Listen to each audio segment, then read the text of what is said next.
Dear students, आपको video number 1 में बताया था कि आप किसी भी कॉलेज में कितनी फैकल्टी काम करती हैं और उनका डिग्रीज़ वगैरह क्या है, डॉक्टरेट है, नॉन डॉक्टरेट है। ये आप AICTE की वेबसाइट से फाइंड आउट कर सकते हैं एडमिशन लेने से पहले या बाद में भी, ठीक है ना। सेकंड जो इम्पोर्टेंट टॉपिक है that is your availability of labs in engineering colleges, क्योंकि अनएम्प्लॉयमेंट काफ़ी ज़्यादा है। और जो सर्वे है वो कहता है कि 80% of Indian engineering graduates are considered unemployable for higher end roles, ठीक है ना। तो ये बहुत बड़ा फिगर है और ये सिर्फ 20% स्टूडेंट ही को जॉब मिलता है, बाकी को जॉब नहीं मिल पाता है। जबकि जो प्रोड्यूस करते हैं that is around 1.5 million engineers annually, ठीक है ना। तो ये एक बहुत बड़ी प्रॉब्लम है। मेजर प्रॉब्लम कहाँ से जनरेट हो रही है, रीज़न क्या है इसका? की रीज़न है स्किल गैप ना। First is skill gap, that is lack of proficiency in new age technologies. तो न्यू टेक्नोलॉजीज आती हैं तो उसमें कॉलेज करिकुलम को भी अपडेट नहीं कर पाते हैं और यूनिवर्सिटीज़ या कॉलेज, और दूसरा फैकल्टी भी उसको अपग्रेड करके अपने स्टूडेंट्स को ट्रांसफ़र नहीं कर पाती है, ठीक है ना। That is the main problem.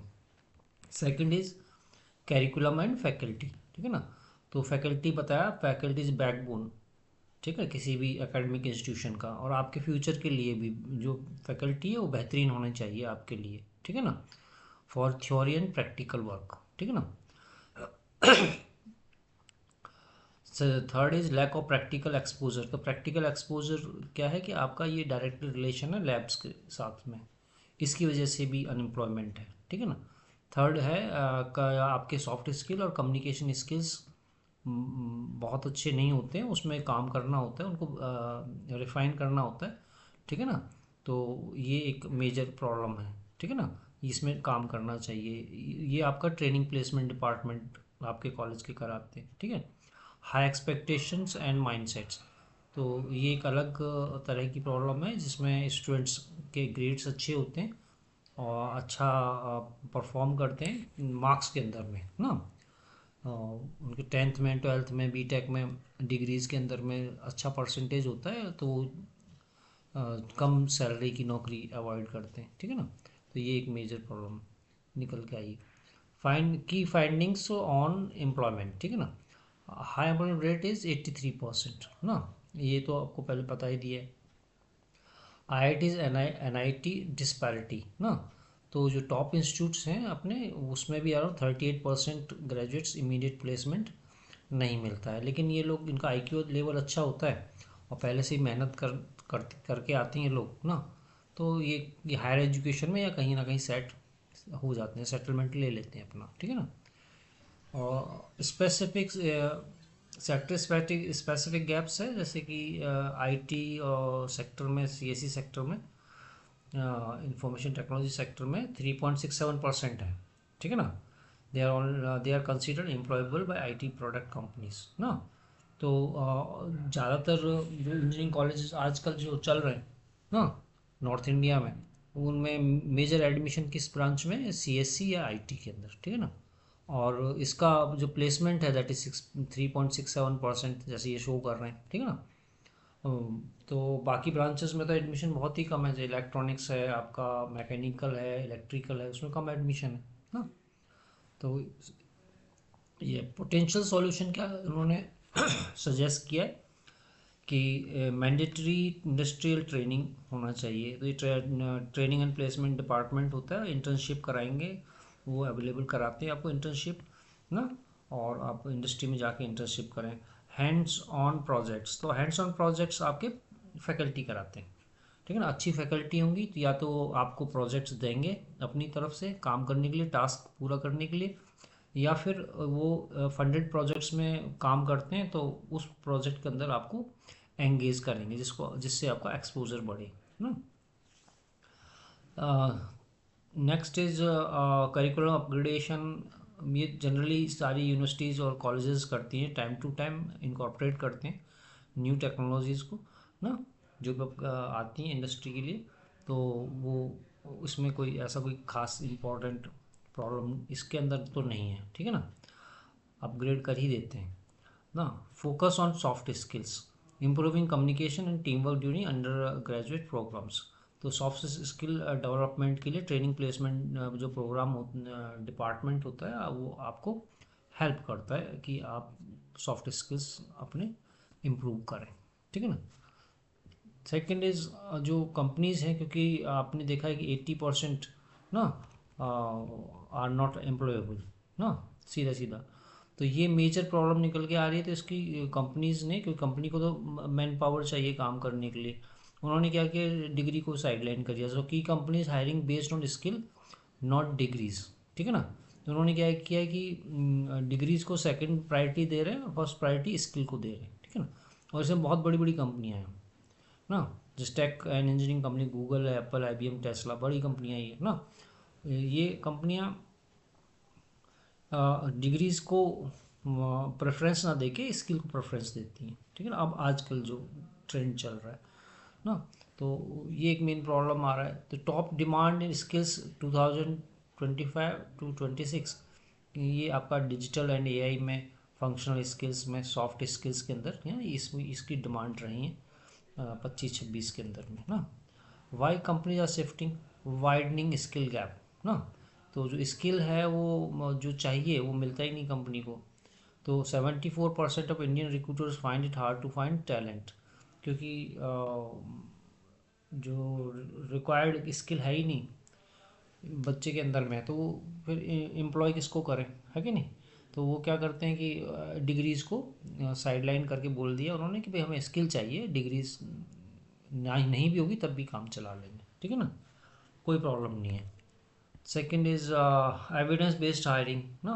तो इंस्टीट्यूट ऑफ डिग्रीज ना, firms use coding challenges, portfolios, practical test, ये तो उनका हायरिंग प्रोसेस है, ठीक है, सिलेक्शन प्रोसेस जिसको बोलते हैं। इसमें कोई प्रॉब्लम नहीं है, ठीक। नेक्स्ट इज एक्चुअली हम रिलेशन फाइंड आउट करना चाह रहे हैं कि इंजीनियरिंग लैब्स और एम्प्लॉयमेंट में एक डायरेक्ट रिलेशन होता है कि नहीं है, ठीक है ना। तो इसमें इसमें डायरेक्ट रिलेशन तो पता ही है, the relation between engineering lab and employment is direct and crucial, ठीक। That shows the lab based experience is highly valued by employers, ठीक है ना। सो जो लैब के अंदर जो एक्सपीरियंस होता है बच्चे को, उसका प्रोजेक्ट के अंदर या लैब के अंदर वो एम्प्लॉयर जो है उसे कंसीडर करते हैं, ठीक है ना। तो इन्होंने स्किल ब्रेक डाउन किया है रिलेशनशिप को, लैब एंड एम्प्लॉयबिलिटी को, प्रैक्टिकल एप्लीकेशंस, ठीक है ना। तो इसके अंदर lab convert theoretical knowledge into practical skills, ठीक। Second is industry tools, students learn to operate standard equipments that are used in manufacturing, aerospace and R&D। तो जो आप इंडस्ट्री टूल्स हैं वो आप चलाना सीख जाते हैं, जैसे ऑसिलोस्कोप है, डाटा एक्विजिशन सिस्टम्स हैं, UTMs हैं, और भी इक्विपमेंट्स हैं, ठीक है ना, मल्टीमीटर्स हैं ना। तो ये आप ऑपरेट करना सीख जाते हैं तो कंपनी को आपको ट्रेन करना नहीं पड़ता है, ठीक है ना। तो इससे आपकी एम्प्लॉयबिलिटी बढ़ती है। Second, bringing the skill gap, low employability statistics reports have highlighted that a significant percent engineering graduates lack the necessary skill for job market, offer often due to lack of practical exposure। तो practical exposure कहाँ से आएगा, lab से आएगा। और labs आपको जहाँ भी आप एडमिशन लेना चाहते हैं वहाँ का अच्छा होना चाहिए, ठीक है। Role of labs, well equipped labs, intensive semester long projects are critical in transforming graduate into a design job ready और स्टार्टअप रेडी प्रोफेशनल, ठीक है ना। तो लैब्स के से आपको एक्सपोजर मिलेगा और आप जॉब रेडी बनेंगे, ठीक है ना। Impact of search, job search and career, ये तो सब ठीक है, इसमें कोई ख़ास चीज़ नहीं है। की laboratory competency employers look for ना, तो क्या चीज़ चाहते हैं एक्चुअली एम्प्लॉयर, क्या चाहता है आपसे जब आपको जॉब देने के लिए आते हैं, इंटरव्यू करने के लिए आते हैं। First is troubleshooting, you should handle the troubleshooting ना। तो that is the ability to diagnose and repair test setup और इक्विपमेंट, ठीक है ना। ये आपसे वो आशा करते हैं कि आप उसे इक्विपमेंट को प्रॉब्लम क्या है ये फाइंड आउट कर सकें और रिपेयर कर सकें। सेकंड, डाटा एनालिसिस कर सकें, ठीक है ना। तो डाटा एनालिसिस करने के लिए जो सॉफ्टवेयर यूज़ करते हैं, कैड, कैम, मैटलैब और भी सॉफ्टवेयर हैं, उनसे डाटा लेंगे और उनको आप इंटरप्रेट ना सही से कर सकें ना। Compliance and safety, knowledge of quality standards and safety protocols, ये आपको आना चाहिए ना। क्वालिटी स्टैंडर्ड्स क्या होते हैं कि जितने भी प्रोडक्ट होते हैं सब क्वालिटी चेक होने के बाद में ही मार्केट में, वदर वो चाहे आपके इलेक्ट्रॉनिक इक्विपमेंट है, चाहे मैकेनिकल इक्विपमेंट है, कार है, चाहे हवाई हेलीकॉप्टर है, कुछ भी है, ठीक है ना। तो जितने भी इक्विपमेंट हैं वो सबके पहले उनको टेस्ट करने के बाद में सर्टिफाइड किया जाता है कि दे आर नाउ मार्केटेबल ना, उनको बेचा जा सकता है मार्केट के अंदर, ठीक है ना। तो सर्टिफिकेशन होता है इसका, ठीक। तो इसमें जो एम्प्लॉयबिलिटी जो वर्ड है, that is the capacity to perform work and ability to obtain a job, hold it and find other work if necessary. तो employability that is the capability of a person actually, ठीक है ना। किसी आदमी की capability है employability, ठीक है ना। तो ये क्या है, डेफिनेशन क्या बोलती है, the ability to obtain job, मतलब आपके अंदर इतनी कैपेबिलिटी होनी चाहिए कि आप इंटरव्यू दें, रिटर्न टेस्ट दें, वर्बल दें, ठीक है ना। आप इंटरव्यू दें और रिटर्न टेस्ट दें, जो भी प्रोसीजर है उसको फॉलो करें और जॉब ले लें, ठीक है। और and hold the job, hold it, ठीक है। ये हो सकता है आपको नॉलेज है लेकिन आप टीम वर्क काम नहीं कर पाते, ठीक है ना। तो वो एक ड्रॉबैक है ना। आपके पास नॉलेज है लेकिन आपकी सॉफ्ट स्किल्स अच्छे नहीं है, ठीक है ना, तो आप जॉब होल्ड नहीं कर पाएंगे, लंबे समय तक नहीं चला पाएंगे। तो ये एक ड्रॉबैक है। तो सेकंड क्या है कि यू शुड होल्ड इट, ठीक। And third is and find other job if necessary. अगर किसी वजह से आप उस जॉब को छोड़ना चाहें, छोड़ें, तो आप सिमिलर जॉब आप दूसरी जगह कहीं अप्लाई करके आप इजीली जॉब एक्वायर कर सकें, ठीक है ना। तो ये तीन उसकी कैप एट्रीब्यूट्स हैं एक्चुअली ना। और ये रिसर्च पेपर में लिखा हुआ है, ये पेपर है आपका developing employability in engineering students to encourage them, Anu Garg and doctor Anand Kumar, ठीक। Same type of laboratories colleges के अंदर जब एडमिशन लेने जाएंगे तो आप बोलेंगे जो हमें लेबोरेटरी चाहिए ना, देखना चाहते हैं, विजिट करना चाहते हैं, तो फिर वहाँ कितनी तरह की लेबोरेटरी होती है ये पता होना चाहिए आपको, ठीक है ना। The importance of laboratory experience in engineering करिकुला, ठीक।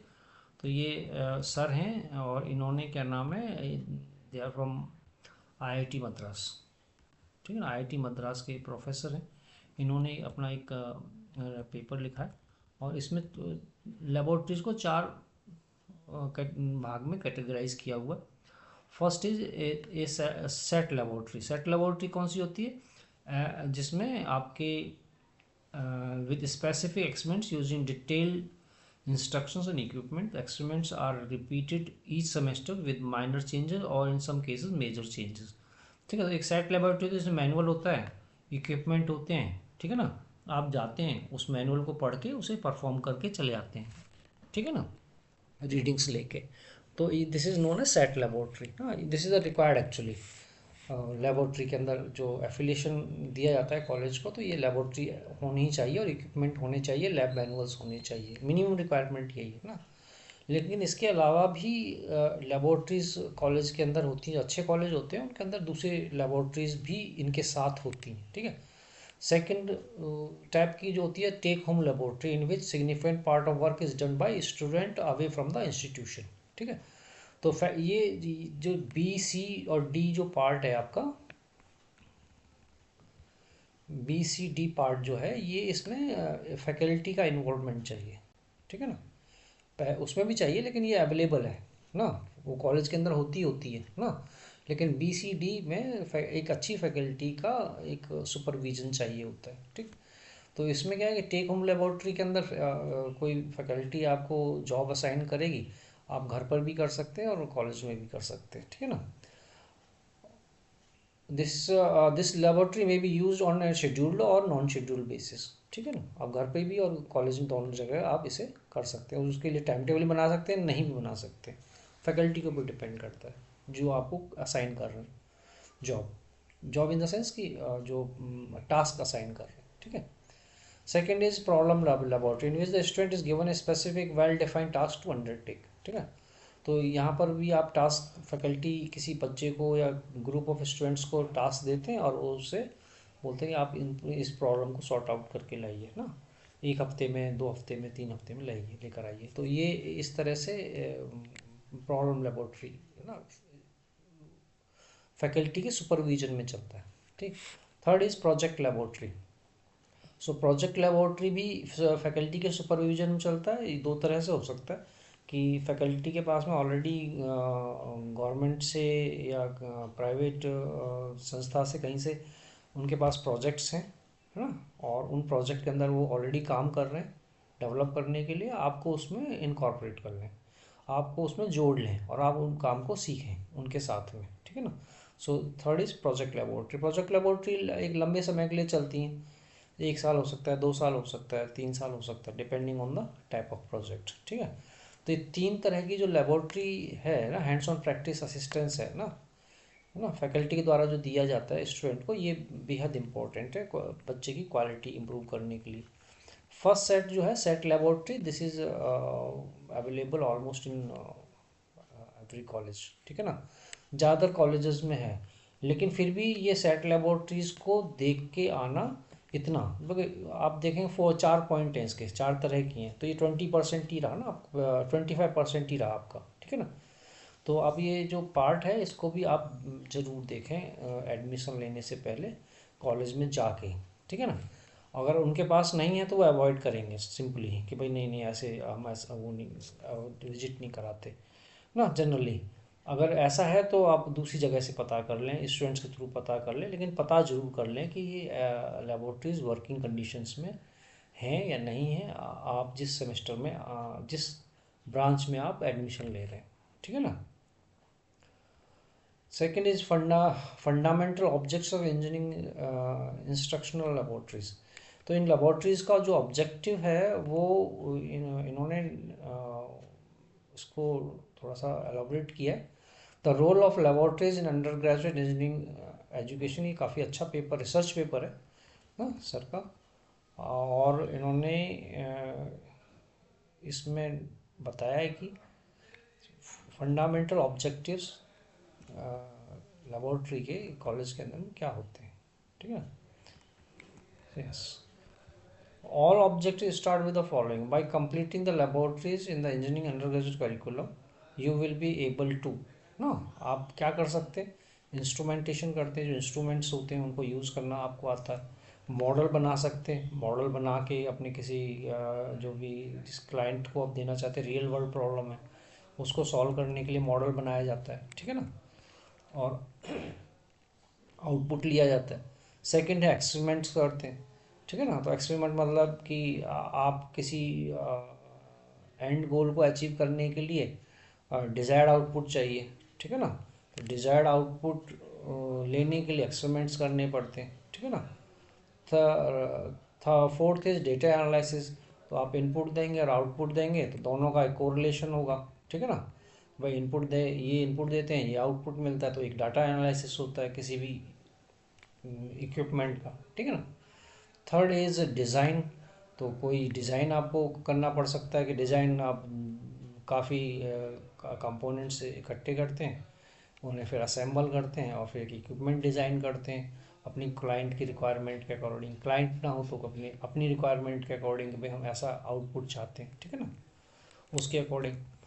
और लर्न फ्रॉम फेलियर्स। तो जब आप किसी चीज़ को डिज़ाइन करते हैं ना या मॉडल बनाते हैं तो वो एक बार में ज़रूरी नहीं है कि वो सक्सेस हो जाए, तो फिर उसको अल्टर करना पड़ता है, उसे चेंज करना पड़ता है, उसके पार्ट्स चेंज करने पड़ सकते हैं, उसमें कुछ फॉल्टी इक्विपमेंट्स होंगे उनको हटा के दूसरे लगाने पड़ते हैं, रिलायबल इक्विपमेंट्स लगाने पड़ते हैं।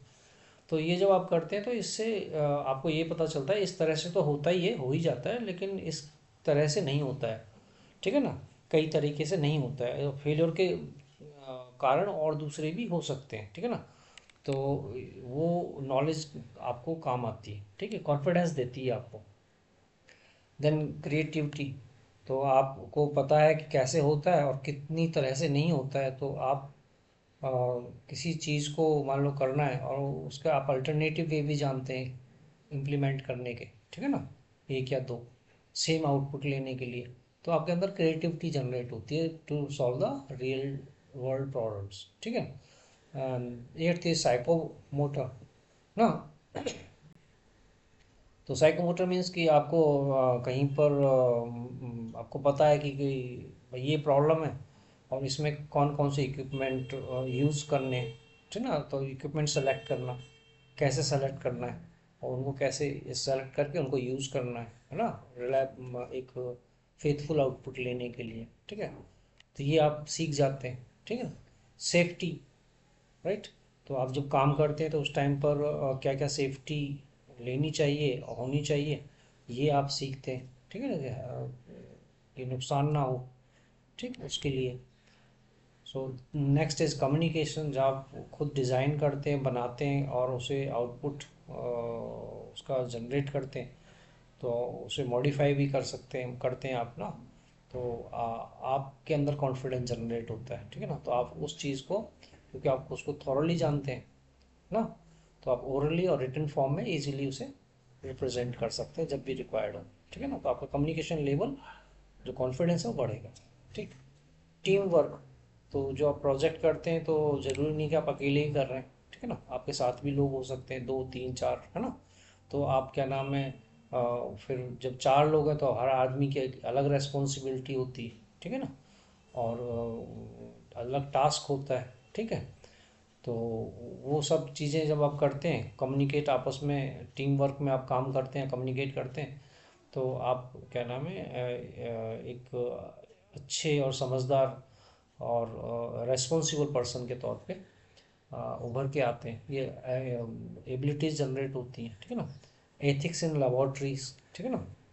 Next is sensory awareness.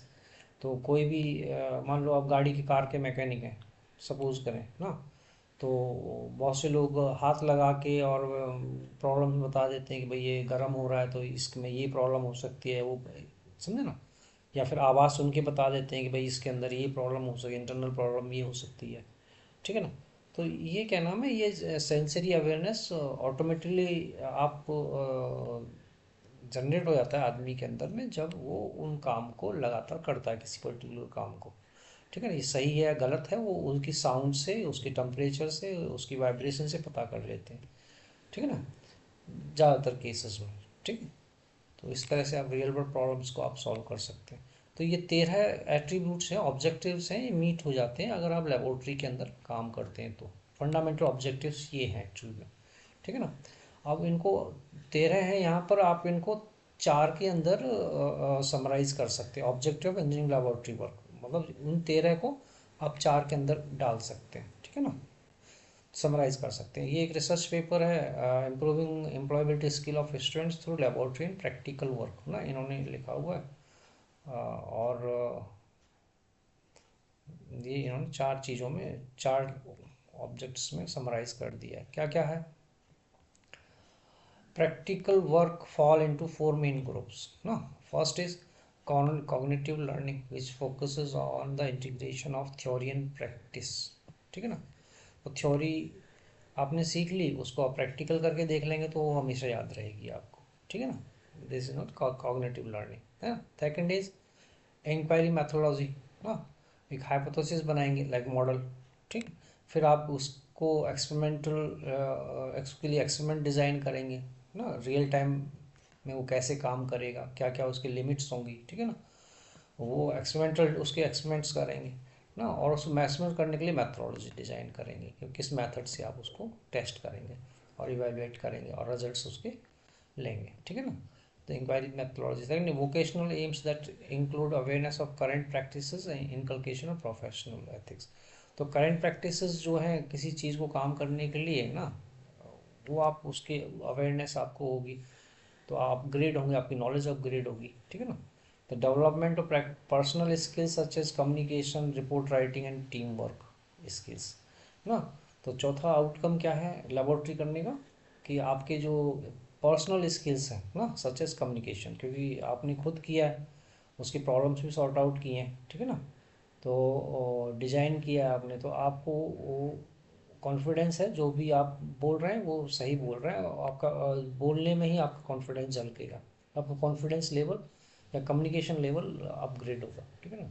Second is report writing, easily, कोई दिक्कत ही नहीं है क्योंकि आपने खुद बनाया है, किया, तो आप उसकी रिपोर्ट राइटिंग भी कर सकते हैं। और टीम वर्किंग स्किल्स फिर 2 3 4 लोग मिलके करते हैं तो इंटर रिलेशंस आपके बढ़िया डेवलप होंगे, आप उन चीज़ों को सीख जाएंगे, है ना, इंटरपर्सनल रिलेशंस को।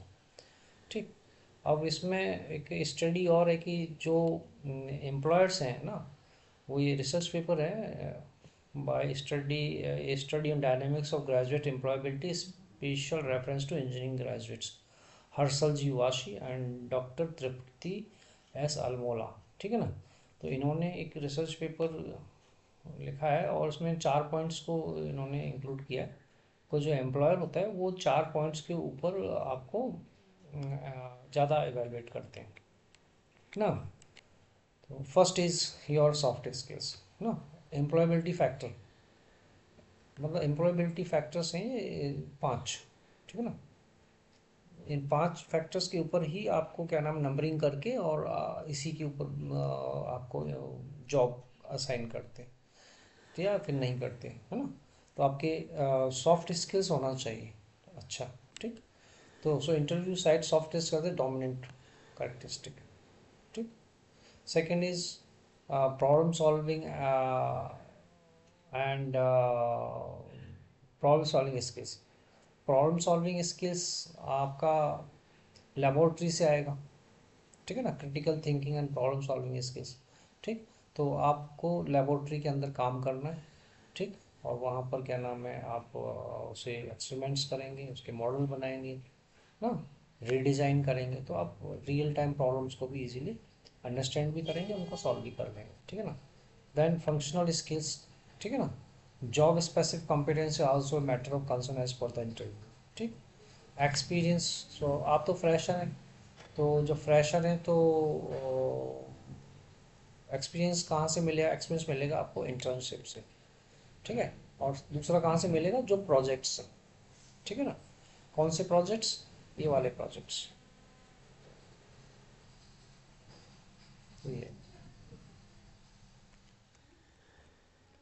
ये टाइप ऑफ लेबोरेटरीज ना। सो problems and this project laboratory.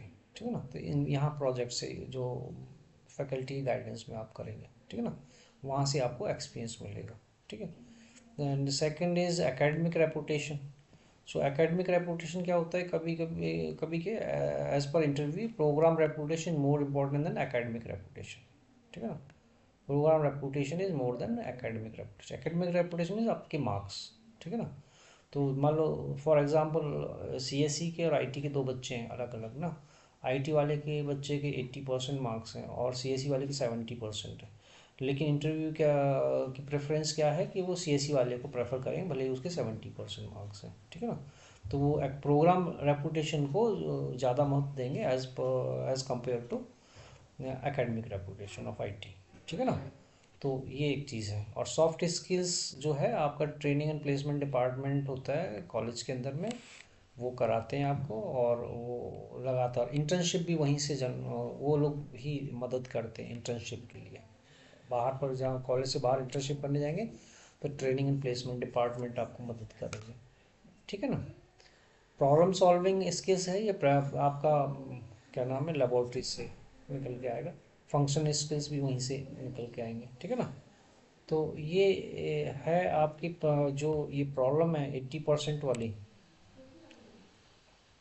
Unemployability ना, तो इसको आप एड्रेस कर सकते हैं अगर किसी अच्छे कॉलेज में आप अच्छी लैब्स हैं वहाँ पर और लैब्स के अंदर आप काम करते हैं, तो आप क्या नाम है इन चीज़ों को ओवरकम कर सकते हैं और आप अपनी एम्प्लॉयबिलिटी का जो चांसेस है उसको आप बढ़ा सकते हैं। ठीक है ना।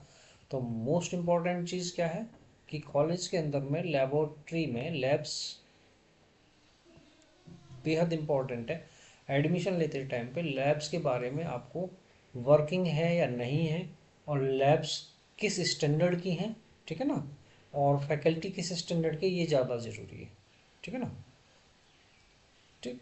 क्योंकि हर एक कॉलेज में एटलीस्ट इतना तो होना ही चाहिए सेट लेबोरेटरीज। ठीक है ना।